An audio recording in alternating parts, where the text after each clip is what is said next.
Great.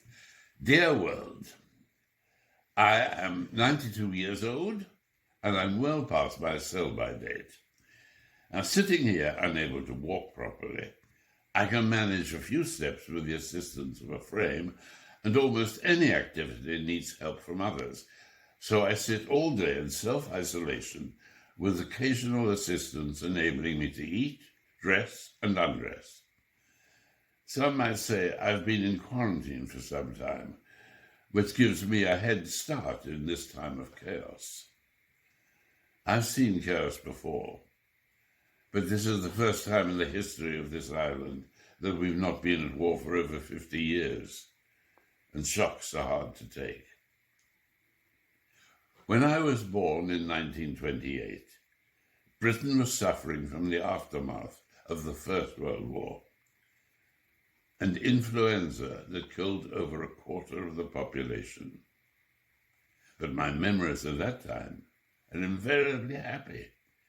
We were poor, but we were cheerful. Neighbors showed concern for one another. People looked at each other in the eyes. If somebody next door was having a tough time, you'd care for them in a flash. People related and spoke to each other. As a young actor, I would go on a tube train just to talk to people to find out what they were like. And they responded easily. Every decade has its surprises, challenges, and its marvels. And it always manages to be blind to the previous decade. I've been through 9 rounds of these changes.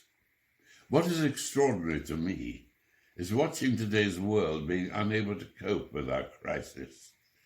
Shorter machines, breathing apparatus, and lack of hospitals.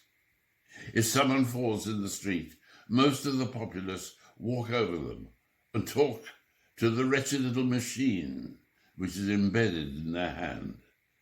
We seem to have lost something that we must restore human again.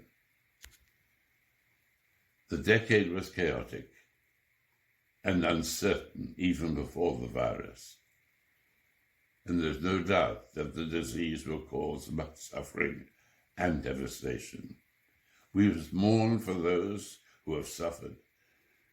But I believe we've been given an opportunity, the ability to open our eyes and observe others.